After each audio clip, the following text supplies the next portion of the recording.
uma das originalidades dessa teoria, e na época em que foi feita, é justamente essa tentativa de ver a criança de um modo mais integrado. E de fato, me parece que hoje em dia, né, a complexidade dos processos educativos e tal, e mesmo os vários estudos da criança, muitos apontam para a necessidade de não dissociar campos que são indissociáveis, né? Por exemplo, como afetividade e inteligência.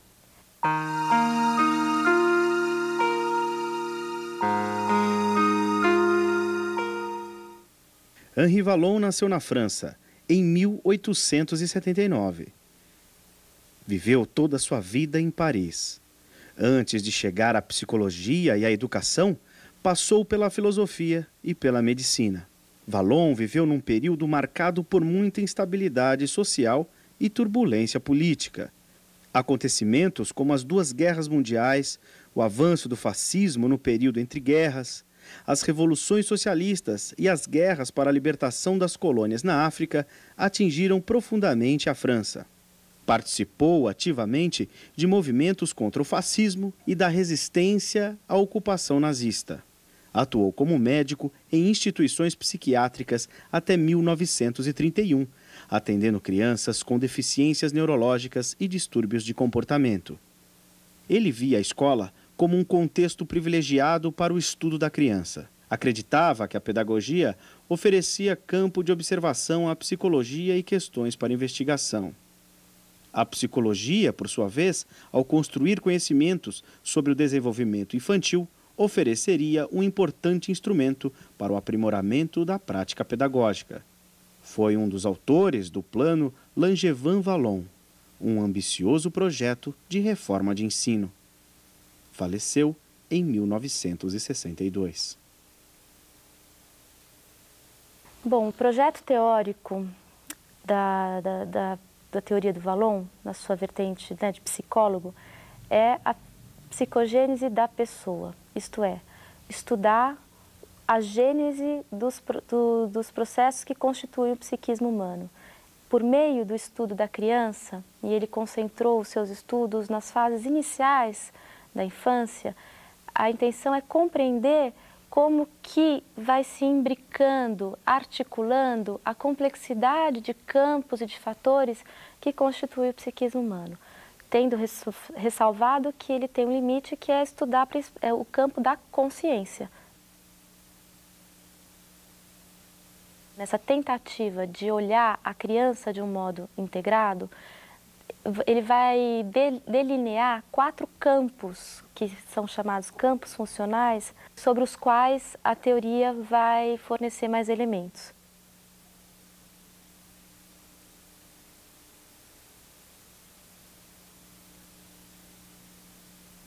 Movimento que é o primeiro sinal de vida psíquica que dá a criança ao nascer e que é uma dimensão que vai permear todas as idades e todos os campos. E é interessante destacar que no estudo do movimento, o Vallon discrimina 2 dimensões do movimento.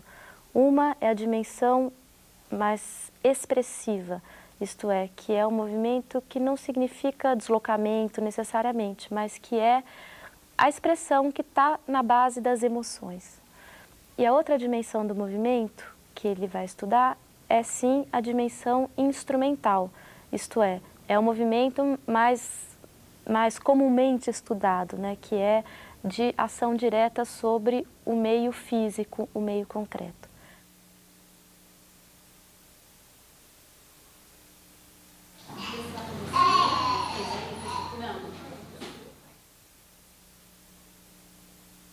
Ele vai destacar um tipo específico de manifestação afetiva para estudar mais a fundo, que são as emoções.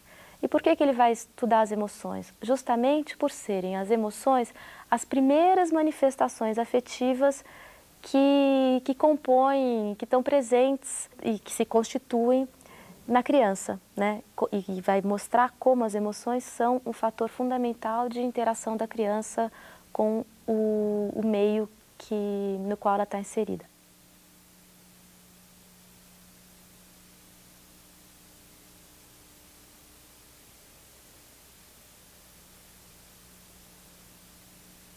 Então, a teoria do Vallon vai nos fornecer elementos interessantes também para compreender o desenvolvimento da inteligência, e da inteligência, que também é um campo abrangente, ele vai destacar aquilo que ele chama inteligência discursiva, isto é, a inteligência que se expressa e que se constitui por meio da linguagem, por meio da fala, inclusive.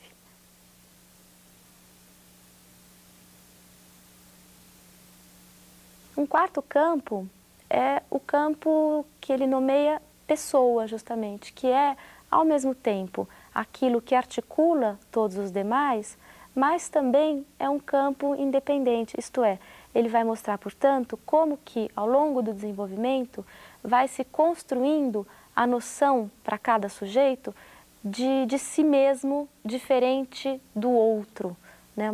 A noção de eu, ou consciência de si, tal como ele fala. A relação entre esses quatro campos funcionais, portanto, movimento, emoção, inteligência e pessoa, nem sempre são de harmonia. Isto é uma relação também que está muito marcada pelo conflito, pelos antagonismos, embora cada um desses campos sejam inseparáveis uns dos outros. Além de tentar ver a criança de forma integrada, esse olhar teórico vai buscar enfocá-la de modo contextualizado, isto é, a pessoa inserida nos seus meios, nos seus contextos de atuação. Portanto, a atitude teórica de Vallon vai sempre procurar compreender o sentido de uma conduta em função dos contextos nos quais essa conduta está inserida. A perspectiva do Vallon vai olhar a infância ao mesmo tempo como um estado provisório, isto é, como uma fase de preparação para a vida adulta, e como uma fase que tem um sentido em si própria. É difícil, na verdade, articular essas dimensões. O mais comum é ou a gente olhar a criança somente como um vir a ser, portanto, a infância só como uma fase de preparação que não tem um valor em si. Quando olha assim a infância, tem muita dificuldade de compreender as capacidades da criança, etc., porque a gente vai ver a criança sempre como um ser inacabado. Ou ver a criança só no seu estado atual e não levar em conta o fato de que ela se transforma e que a tendência dela é virar um adulto. A gente vai perceber que só justificar as práticas e conteúdos, etc., pelo futuro, não se sustenta, porque a gente tem que olhar a criança também no que ela é hoje, nas suas demandas atuais, e articular, em termos das oportunidades, etc., essa dupla dimensão.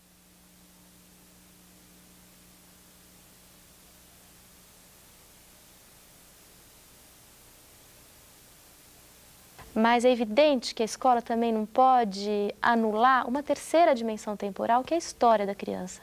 Isto é, como trabalhar a criança como o que ela é hoje, com perspectivas de devir, mas ao mesmo tempo sabendo que cada criança tem uma história peculiar e única. Isto é, nenhuma criança chega na escola como uma tábula rasa. Cada uma chega com uma bagagem, com um repertório que é o ponto de partida, que é algo sobre o qual a escola tem que buscar se articular. Então é um desafio enorme esse de tentar articular esses três tempos, a história da criança, suas demandas atuais e as perspectivas.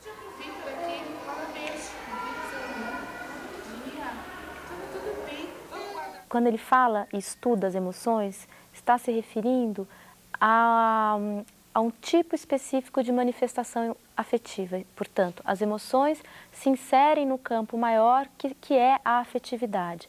São várias as peculiaridades das emoções, dentre elas serem manifestações afetivas que se expressam, isto é, que são visíveis para o outro e que são mais claramente identificáveis pelo próprio sujeito e que têm uma variabilidade intensa e que com frequência vêm acompanhadas de modificações no próprio funcionamento orgânico do corpo.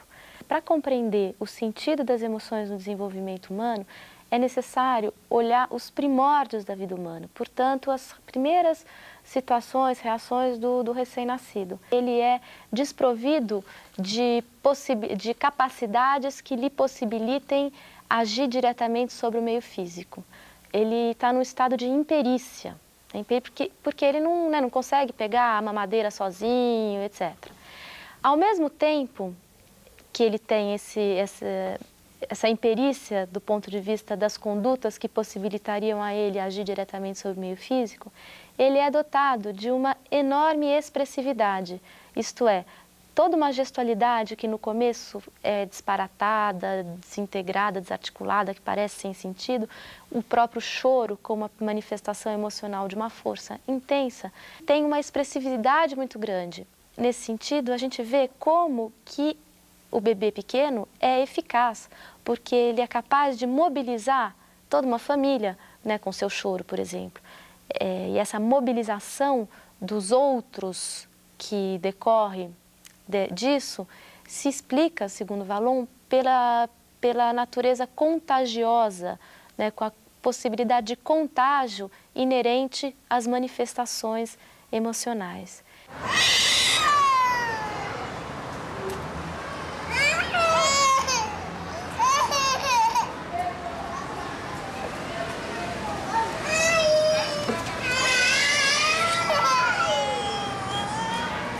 Olhando a emoção nesses seus primórdios, ele vai perceber, portanto, que a função das emoções é principalmente uma função social, que é justamente de possibilitar a interação da criança com o meio social.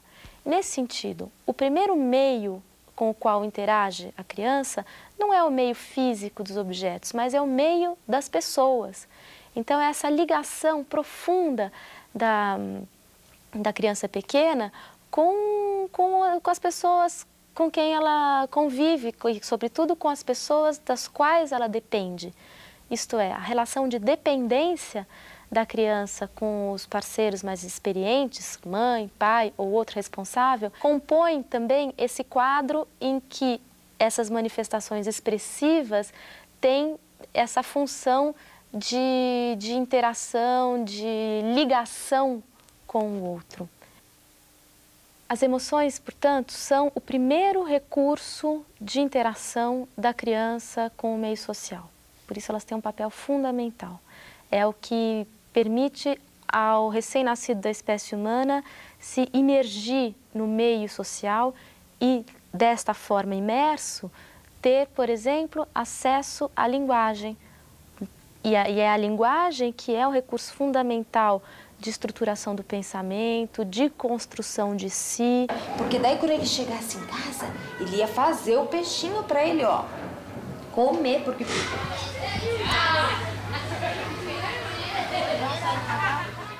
Mesmo quando a linguagem se consolida como um recurso de interação social, as emoções continuam como um tipo de manifestação muito presente e ainda muito fundamental nas interações sociais.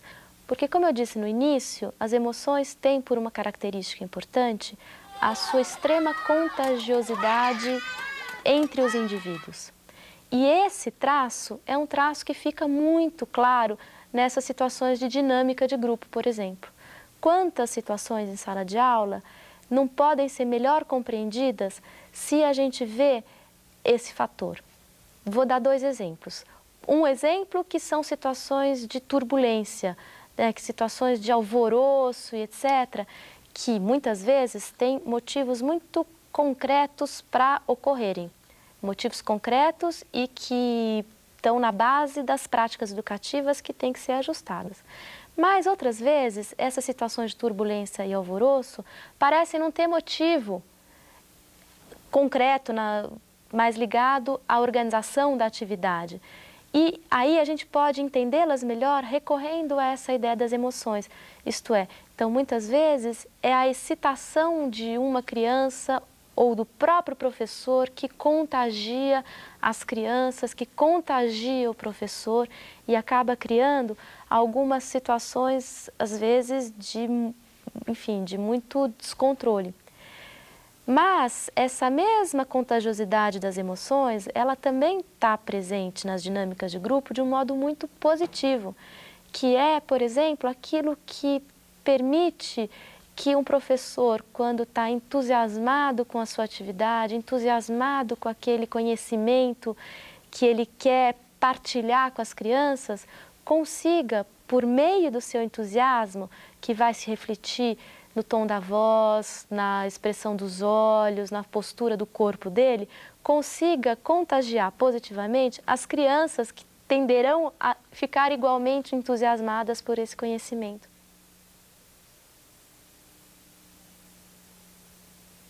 Na dimensão expressiva do movimento, a gente encontra elementos interessantes no sentido de poder se atentar mais como educador para a concretude da criança, isto é, também as suas posturas corporais, os seus gestos, sinalizam para a gente questões importantes e fazem parte da criança como um todo. Muitas vezes a gente considera o movimento como sempre algo que atrapalha, quer dizer, é comum na gente em sala de aula achar que para a criança aprender ela tem que estar imóvel, ela tem que estar paradinha, sentada e etc. E se a gente for integrar essas questões mais teóricas acerca do movimento, e mesmo se a gente começar a afinar o nosso olhar sobre o movimento, a gente vai ver que, ao contrário, muitas vezes é graças a essa dimensão mais expressiva do movimento, pequenos gestos ou interações com os colegas, etc., que a criança consegue aprender. Nesse sentido, muitas vezes, impedir a criança de se movimentar, ao invés de favorecer que ela aprenda, pode impedir que ela aprenda. Porque o pensamento da criança, no primeiro momento, ele é muito sustentado no movimento. Então, ela precisa de se mexer de vários modos para construir um fluxo de pensamento. O Vallon vai destrinchar o complexo processo pelo qual vai se construindo na criança a capacidade de controlar o seu próprio movimento. Vai mostrar como isso é difícil, como isso é custoso, como isso é gradual. Alguns aspectos têm que ficar bem claros. O primeiro aspecto é essa dimensão mais expressiva do movimento como algo a ser olhado pelo educador. O educador não compreende a criança só por meio da sua produção escrita, compreende a criança também por meio da sua mobilidade, da sua postura corporal, dos seus gestos, da sua instabilidade ou da sua apatia e etc. Um outro aspecto fundamental de ser compreendido é a complexidade do processo pelo qual se constituem capacidades fortemente exigidas pela escola. Basicamente, as questões ligadas à contenção motora e à focalização da atenção, que são processos ligados ao que o Vallon chama de autodisciplina mental e que tem uma construção muito complexa e muito ligada ao processo da aprendizagem. E o discurso e as práticas escolares normalmente tratam essas capacidades como pré-requisito para a aprendizagem. Só que essa relação está mal compreendida, porque elas não são só pré-requisito da aprendizagem, são também resultado da aprendizagem. Então é preciso refinar o olhar para saber quando de fato o movimento tem que ser coibido, contido, e quando que ele tem que ser favorecido. E talvez em condições diferentes das que são oferecidas normalmente nas salas de aula, por exemplo. Mas o primeiro passo é afinar o olhar acerca dessa dimensão.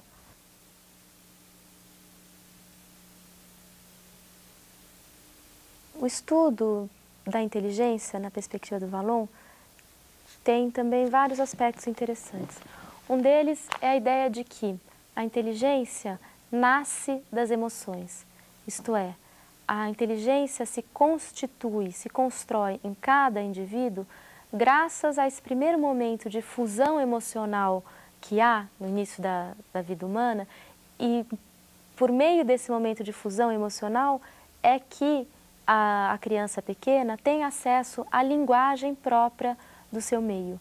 E é esse acesso à linguagem, num primeiro momento, um acesso basicamente emocional, porque o que está em jogo é muito mais a tonalidade afetiva da linguagem do que o seu conteúdo semântico, do que o seu significado, é por meio desse acesso afetivo com a linguagem que a criança vai se apropriando da linguagem e é por meio dessa apropriação da linguagem que vai se construindo a inteligência baseada na linguagem, quer dizer, a inteligência que o Vallon vai destacar como a inteligência discursiva, que organiza a ação de um outro modo, que está baseada na ideia de representação, isto é, da criança poder representar a realidade independente de estar em contato direto com aquela realidade.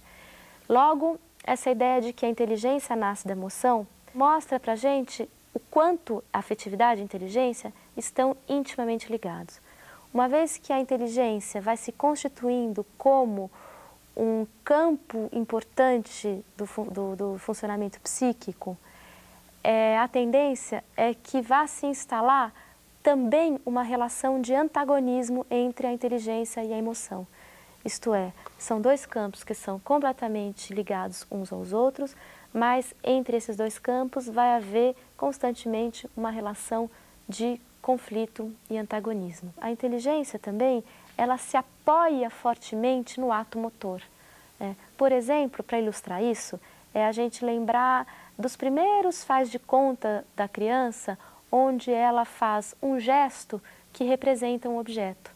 Então, esse gesto que representa uma ideia ilustra para a gente o quanto a representação mental está fortemente ligado ao movimento no início. E a tendência é que, gradualmente, a inteligência, o funcionamento mental, vá se descolando do movimento.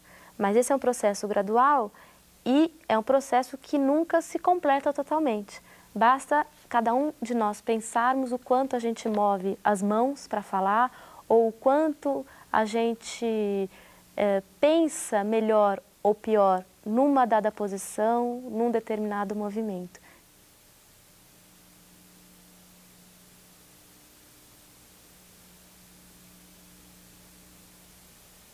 Nós vamos ter um primeiro momento da inteligência infantil que é caracterizado pelo sincretismo.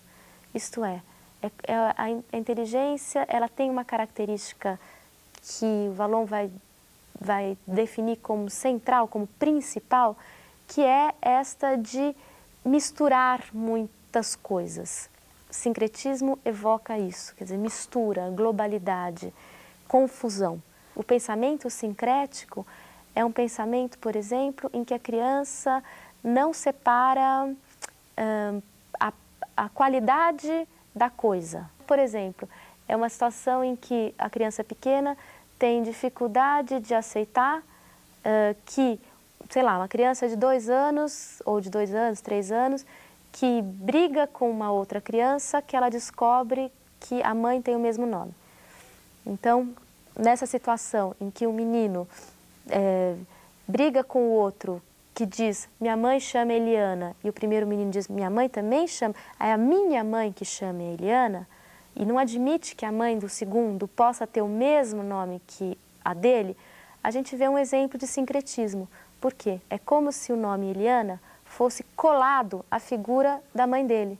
Logo, impossível de haver outra mãe com o mesmo nome. São várias as misturas que o pensamento sincrético faz e que está muito relacionado ao próprio estado de fusão e de sincretismo em que encontra-se a criança, a pessoa da criança, na fase inicial do desenvolvimento.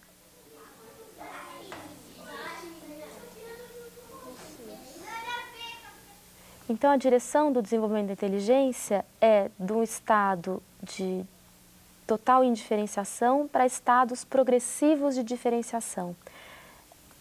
Esse estado que caracteriza a infância é chamado, então, de sincretismo, né, o pensamento sincrético, como o Vallon vai definir, e conforme vão se processando diferenciações fundamentais no sincretismo, a criança constrói algo que o Vallon vai chamar como pensamento categorial. Pensamento categorial que nada mais é do que a possibilidade de pensar o real por meio de categorias. A gente poderia até associar o pensamento categorial ao pensamento conceitual, que é a característica do pensamento adulto, que é aquilo que começa a se consolidar no final da primeira infância, no início da idade escolar, etc. E para esse desenvolvimento é fundamental a interação da criança com a cultura, porque a cultura, no sentido dos conceitos, dos valores, dos conhecimentos construídos pelas gerações anteriores, num dado contexto histórico-social, a cultura ela já operou muitas diferenciações. E é por meio da interação da criança com os produtos da cultura que ela também vai incorporando muitas dessas diferenciações e articulando isso com o seu modo próprio de pensar, portanto, na primeira infância, muito marcado ainda pelo sincretismo. A teoria do Vallon é muito prudente em definir um ponto terminal para o desenvolvimento da inteligência. É uma teoria muito prudente em definir um estágio final para o desenvolvimento da inteligência. Na verdade, ele não vai definir estágio final. Ele vai dizer que as diferenciações vão ser tão mais finas conforme as possibilidades oferecidas pela cultura. Logo, não há um tipo de pensamento próprio ao adulto. É o pensamento categorial, mas que permite variedades muito grandes entre adultos de culturas diversas. Nesse sentido, né, fica mais claro para a gente entender isso se a gente pensa hoje em dia, por exemplo, o acesso precoce que as crianças têm a um tipo de linguagem que no século passado ainda não existia, quando Vallon fez a teoria não existia, que é a informática, computador, linguagem binária, simultaneidade, enfim. Todo o acesso da criança à linguagem da informática provavelmente deve ter algum impacto no modo como se desenvolve a inteligência infantil, no modo como se operam essas diferenciações do pensamento sincrético. Não conheço, acho que temos poucos estudos ainda, é precoce a gente saber qual é o efeito disso, mas é de supor que terá efeito. E assim como a nossa época tem este elemento, outras épocas terão outras linguagens que poderão ter um impacto. Então, nesse sentido, é uma teoria prudente em estar aberta às transformações da própria cultura.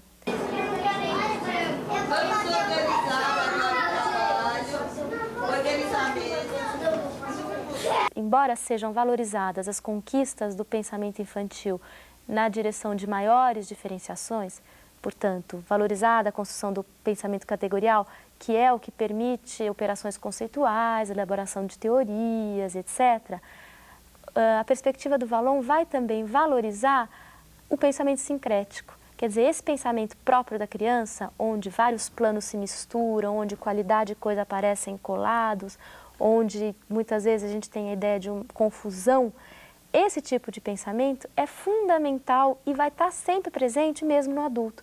É fundamental, por exemplo, para as novas invenções. Quer dizer, muitas vezes as invenções, as criações novas, dependem de um momento provisório de sincretismo, de confusão, a partir do qual emergem novas categorias de pensamento. E então o sincretismo é algo a não ser eliminado totalmente, é algo que pode ser cultivado e que pode ser compreendido nesse contexto como algo importante para as criações e também algo importante para a atividade em campos onde a conceitualização é menos importante. Se a gente pensar no campo da arte, por exemplo, o sincretismo é algo que possibilita criações muito fundamentais. Então, desse ponto de vista, se a gente pensar o currículo escolar, à luz da teoria do Vallon no que diz respeito à inteligência, dá para a gente dizer que o currículo escolar ele deve valorizar a ciência, mas deve valorizar igualmente a arte.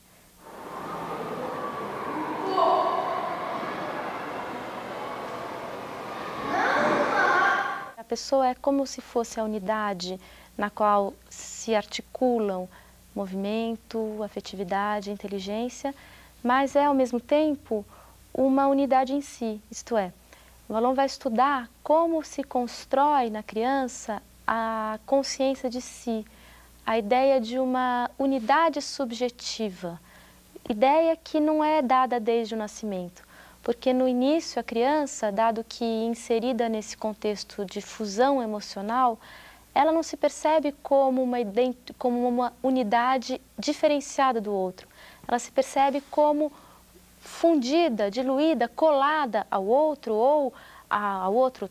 Quando eu digo outro, estou dizendo tanto as pessoas significativas como as próprias condições mais concretas na onde ela está inserida. E essa consciência de si vai se construir gradualmente por meio de processos interessantes. Então, a perspectiva do Vallon não vai dizer que a criança se socializa conforme se desenvolve. Vai dizer, ao contrário, que no início da vida o estado de socialização é máximo. É tão grande que a criança é justamente confundida no outro. Portanto, o percurso do desenvolvimento é um percurso de progressiva individuação. É um percurso no qual a criança vai tendo que se diferenciar do outro para poder construir-se como uma unidade, como uma identidade diferenciada e com uma certa estabilidade. Dentro dessa ideia, então, desse estado máximo de socialização no início e de um percurso de individuação progressiva, a gente vai ter que, na construção da pessoa, a relação com o outro é um aspecto fundamental. E nessa relação com o outro, a gente pode identificar um duplo movimento. Um movimento que é, por um lado, de incorporação do outro para a constituição de si. Quando eu falo incorporação do outro, eu estou me referindo, por exemplo, às condutas de imitação. A conduta de imitação que é algo muito presente na criança em várias fases da vida e que a gente vê que é a imitação dirigida a pessoas que lhe são significativas. E nessa imitação a gente vê o quê? A criança incorporar o outro como, e por meio dessa incorporação,